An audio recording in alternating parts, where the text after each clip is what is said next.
네, 그럼 이어서 전국의 주요 이슈들 정리해 보겠습니다. 박상혁 더불어민주당 의원, 강승규 국민의힘 의원과 이야기 나눠보겠습니다. 어서 오세요. 어서 오세요.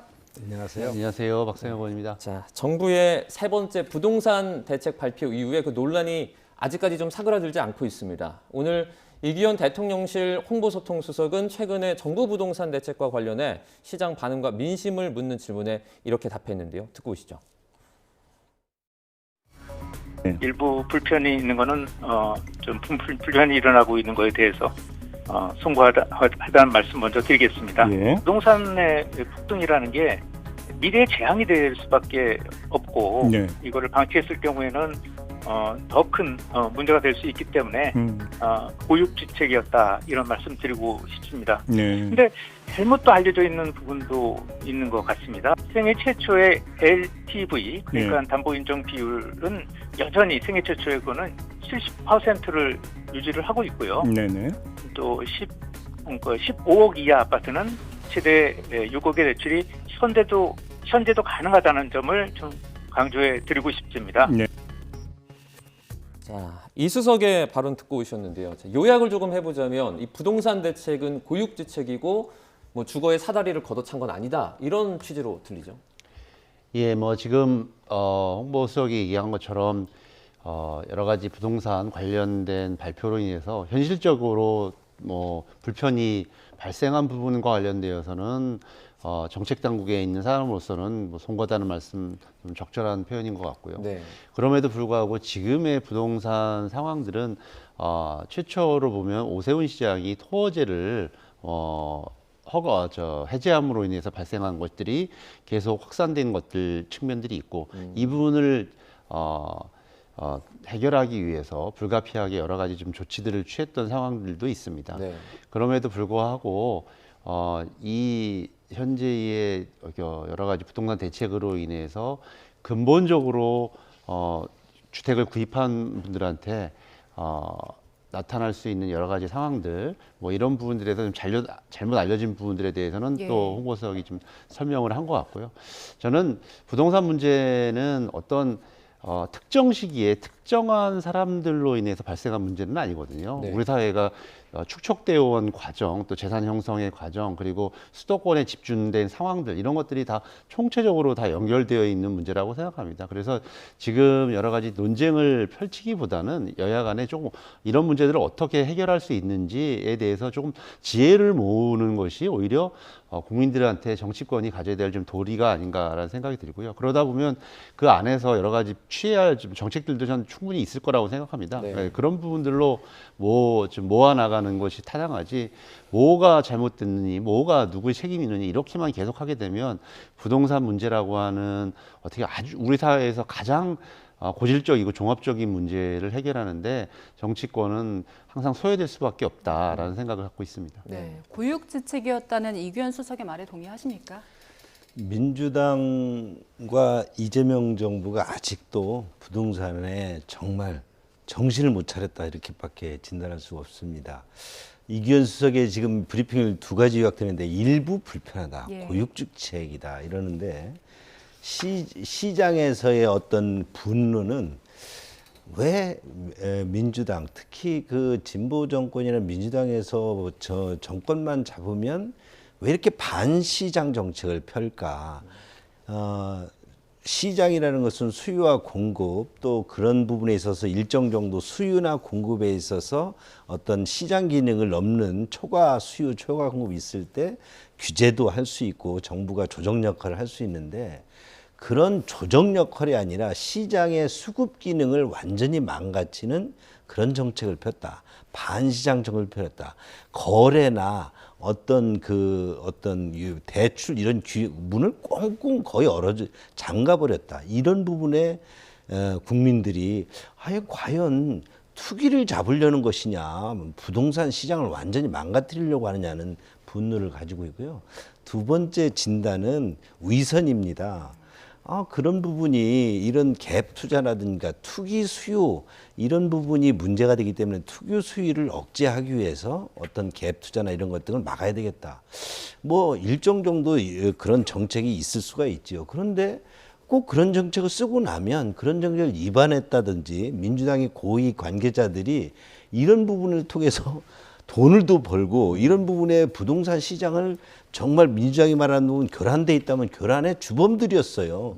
그래놓고 그런 좀 뭔가 열심히 살아서 부동산을 통해서 재산을 좀 이렇게 내 집 마련을 하겠다는 그런 서민들의 길은 완전히 막아버리고 그것을 돈을 벌면 집을 사라 이러니까 분노가 폭발하죠. 그래서 좀 민주당이 이재명 정부가 이런 부분에서 정말 우리 민생을 위해서 부동산 시장은 잡혀야 되거든요.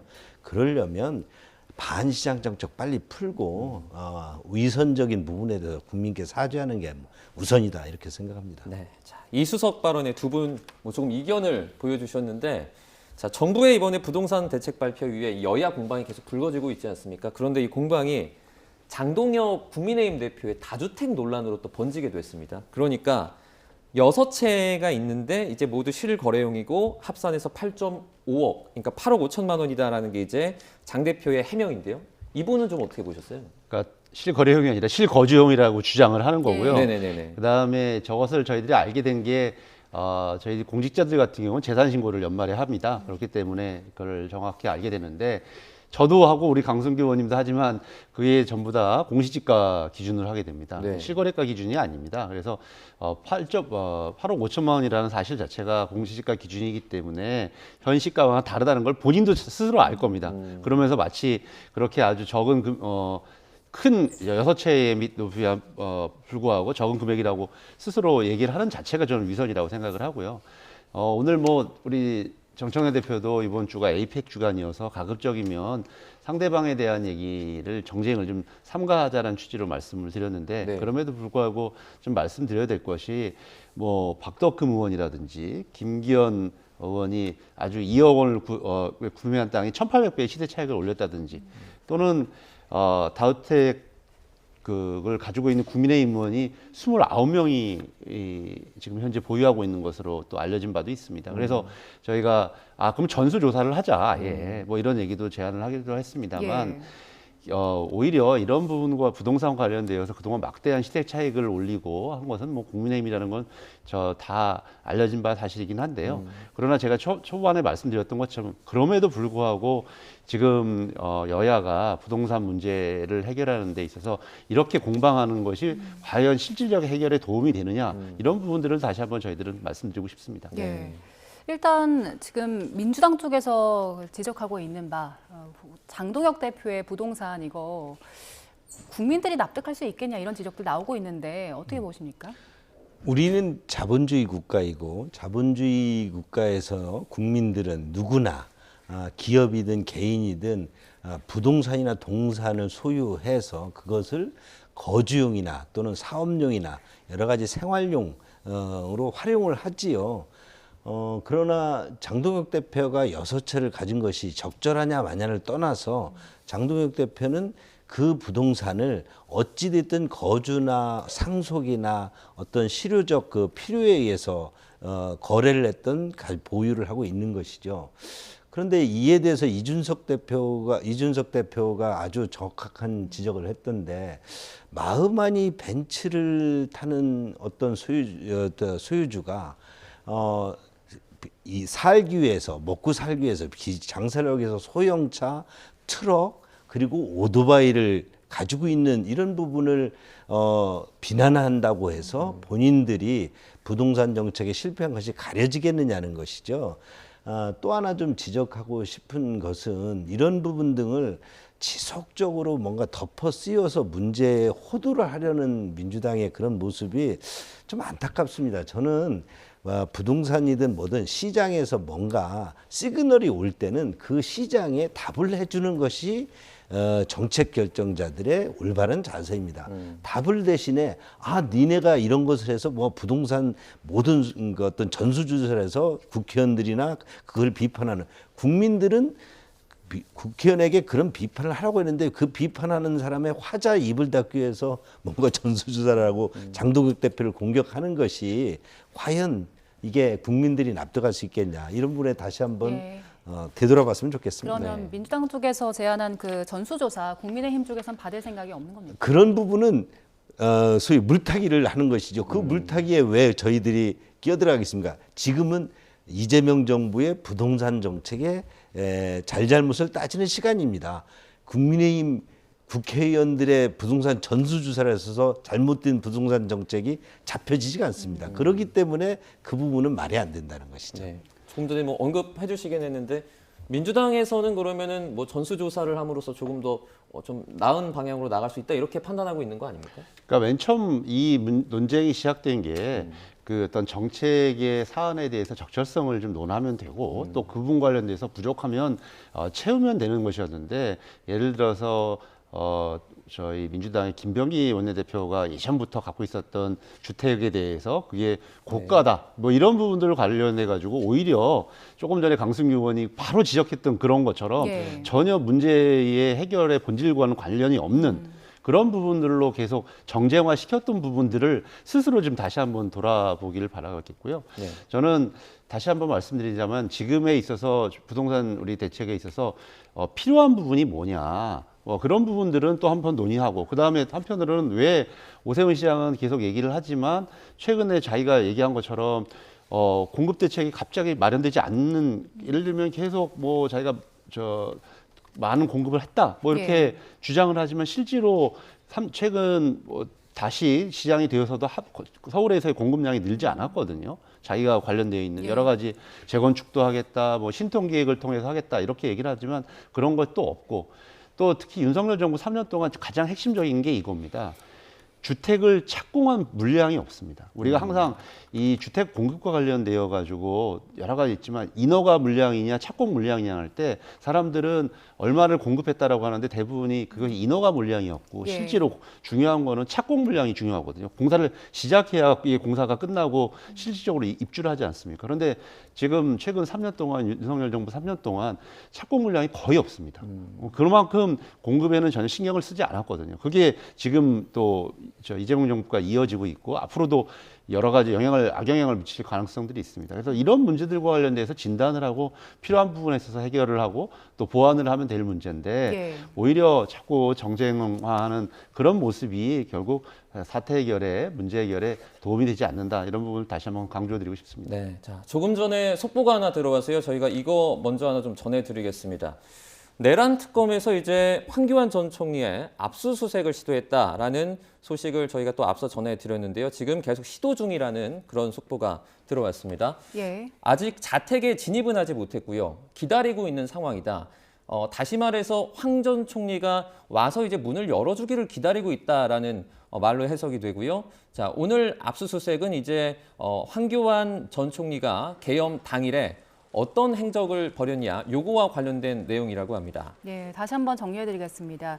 그 내란 특검에서 황교안 전 총리에 대해서 오늘 오전부터 압수수색에 들어갔었는데 지금 시도 중이라는 소식이 들어왔습니다. 자택에 진입은 못한 것으로 알려졌고요. 기다리고 있는 걸로 보입니다. 경찰에 그 내란 선전성동 혐의로 황교안 전 총리가 고발이 돼 있었고요. 이 사건이 특검으로 이첩됐는데 그거와 관련돼서 압수수색을 시도하고 있는 것이고요. 오늘 압수수색은 황교안 전 국무총리의 계엄 당일의 행적과 관련해서 알아보려고 하는 걸로 보입니다. 관련해서 추가 소식이 들어오면 다시 한번 정리해드리겠습니다. 네, 자 계속해서 전국 얘기 좀 나누도록 하겠습니다. 자, 이재명 정부의 국정기획위원장을 지내는 등 이 대통령의 책사로 알려졌었죠. 이한주 민주연구원장이 사의를 표명했는데 원래 이제 정해져 있던 그 임기보다 한 6개월 정도 앞서 직을 스스로 내려놓았거든요. 혹시 이와 관련해서 이분이 좀 아시는 게 있습니까? 예.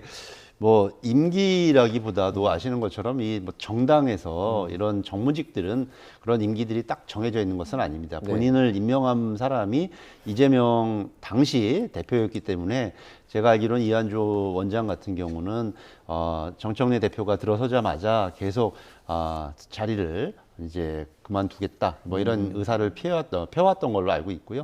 이분이 뭐 결국 국정기획위원장도 국정기획위원장이죠. 이런 것도 맡았었기 때문에 또 그런 부분들 관련돼서 공직을 할 수도 있을 것이고 또 본인이 뭐 개인적인 사유라고 했기 때문에 뭐 그런 부분과 관련된 부분이라고 알고 있습니다. 그래서 오늘 뭐 보도를 보면 부동산 문제 이렇게 뭐 연결하는 것은 좀 시간적으로도 적절치 않고 또 여러 가지 사안과도 관계가 없다 이렇게 지금 말씀드리겠습니다. 네. 네. 이현주 연구원장이 그 국정기획위원장이 임명될 때 부동산 투기 의혹 불거졌었거든요. 그래서 이후에도 최근에 국민의힘은 그 부동산 을사오적 얘기하면서 여기에 이현주 원장도 넣었었거든요.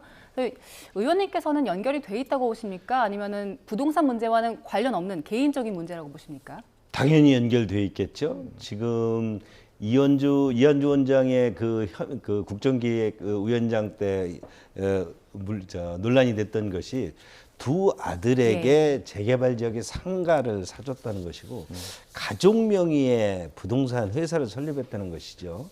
두 가지 다 사실은 아들에게 재개발 시장의 그 상가 굉장히 갭 투자 가능성이 높은 그리고 또 그 시세 차익을 누릴 수 있는 그런 상가를 사줬다. 가족 명의의 부동산 회사를 설립했다. 이 모두 다 지금 이재명 정부가 그렇게 잡고 싶어 하는 그런 부동산 투기 어떤 요인들이 다분히 있지요. 그런 측면에서 특히 또 지금 부동산 문제가 처음에는 이재명 정부에도 뭐 적절하게 적당히 하다 지나가겠지 하다가 지금 들끓는 여론이 만만치 않으니까 수습이 지금 난망하거든요. 그러니까 우선 문제 원인 지금 부동산 을사오적으로 지목이 됐는데 여하튼 정책 결정자, 기획자 그다음에 이재명 대통령 측근에서 이런 정책을 했던 분들이 가장 먼저 이런 부분에 인사 대상이 되지 않나 이렇게 보여집니다. 네. 자, 이런 상황에서 오세훈 서울시장이 SNS에 이제 글을 올리면서 정부를 직접 비판을 했습니다. 필요하다면 공개 토론도 하겠다 이렇게 말을 했는데 오 시장의 이런 뭐 발언이나 행보 좀 어떻게 보세요? 오세훈 시장이 만나야 될 사람은 김영삼 전 의원이나 명태균 씨 아닐까요? 공개적으로. 그리고 아시는 것처럼 지난 얼마 전에 있었죠. 그 토지거래 허가제를 해제함으로 인해서 본인 스스로가 사과도 했었습니다. 이 부동산 문제의 광풍에 또 시작이 됐던 사람이 오세훈 시장이라면 스스로 머리를 어디다 바꾸서 부끄럽고 이런 부분을 해야 될 사람이 지금 이런 뭐 SNS에 올린다고 해서 자신의 잘못이라든지 또 지금 명태균 사건으로 인해서 수사를 받고 있는 문제가 해결되는 것은 아니라고 생각이 들고요. 지금 오세훈 시장이 가야 될 곳은 수사기관이거나 또는 명태균 씨와 오히려 공개 토론을 하면서 그가 과연 어떤 경로를 통해서 서울시장이 됐는지 이런 것들을 스스로 밝히는 게 필요하다고 생각합니다. 네, 오세훈 시장이 비판하고 있는 게 이거 그 주택 가격 올린 게 공급 시그널 없다는 건데 이거 대폭 수정을 해라 이렇게 요구하고 있는 거거든요. 오세훈 시장이 주장하는 것처럼 부동산 시장에 대한 일차적인 책임 그리고 관리 어떤 정책의 총괄을 사실상 해야 되는 부분은 지방자치단체입니다. 왜냐하니까 지방별로 각각의 시장의 성격이 차이가 많이 납니다. 동산이나 각종 기업의 법인세나 이런 것 등은 지역별로 차이가 있을 수가 없지만 부동산 시장만이야말로 지역의 그 특색 있는 어떤 여건이 있기 때문에 네. 정책도 달라져야 됩니다. 그러면 지금의 우리 존경하는 박상혜 의원께서 지적하는 것처럼 오세훈 시장의 토어세에 대한 여러 가지 축소 이런 부분들이 문제가 됐다 하더라도 만약에 그런 부분 등이 문제가 될 때는 바로바로 지역에서는 정책을 복귀하거나 또 다른 별도른 정책을 통해서 부동산 시장에 대한 여러 가지 안정적인 것을 취하는 것이죠. 그런데 이런 부분 등을 그저 아주 보편적인 수단 이런 것으로 두드러 맞고 시장을 그냥 어떤 막으려고만 하든 그래서 중앙에서 일방적인 통제 정책으로 하다가 지금 이재명 정부나 옛날 또 문재인 정부의 부동산 정책이 실패를 하는 것이죠. 지금 오세훈 시장이 지적하는 것처럼 이런 부분에서는 상당히 지방정부에다가 일임을 해야 되고 큰 정책을 할 때는 지방정부와 항상 협의를 해야 됩니다. 특히 지금 서울과 수도권의 부동산 어떤 가격 상승이 문제가 될 때는 정책을 할 때 시장과 또는 도지사와 협의를 하고 반드시 수급 정책을 같이 병행해야 되는 거죠. 그러나 수요만 틀어먹는다고 해서 될 수가 없고 지금 이번에 실패의 가장 큰 원인들이 지방을 무시한 것이다. 지역의 특수성을 살려야 된다. 이게 꼭 좀 유념했으면 좋겠습니다. 생각하시는 게 그러면 이제 정부가 개입 너무 많이 하고 있다 이렇게 판단하는 그렇습니다. 거죠? 부동산 시장은 지방자치단체하고 협업을 하지 않으면 결코 성공할 수가 없습니다. 예.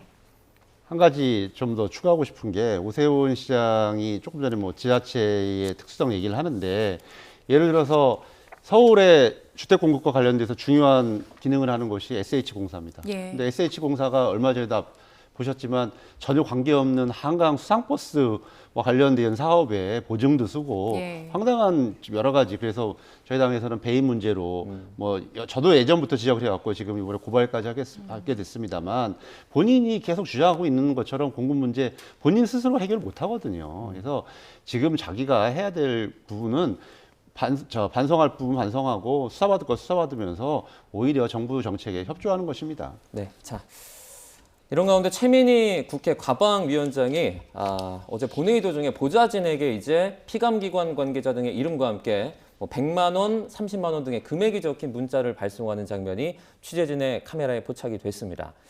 자, 지금 그래픽으로 함께 보시면요. 자, 최민희 위원장 본인의 SNS에 최민희 의원실에서 알려드립니다. 라는 제목의 글을 올렸습니다. 해당 메시지는 기관과 기업으로부터 들어온 축의금을 돌려드리도록 이 보좌진에게 지시하는 내용이라면서 이름만으로는 신분을 알 수 없는 경우 등이 있어서 추후에 확인이 되는 대로 반환을 할 예정이다. 이렇게 밝혔습니다. 자, 하지만 국민의힘에서는 뇌물죄까지 거론하면서 즉각 과방위원장직을 사퇴하라 이런 목소리가 나왔는데요. 송원석 국민의힘 원내대표 목소리 듣고 오겠습니다. 자녀의 결혼식 날짜를 유튜브 보고 알았다고 주장하시던 분입니다. 그런데 사진에 나온 걸 보니 축의금을 누가 냈는지 얼마씩 냈는지 아주 꼼꼼하게 확인하고 계시더군요. 피감기관 관계자들로부터 100만 원씩 적은 돈은 아닌 것 같습니다. 김영란법 위반 소지가 다분하고 뇌물 수수 소지도 많다고 말들이 많습니다. 뇌물은 돌려주더라도 뇌물죄가 성립한다라고 하는 것이 법조계 중론입니다.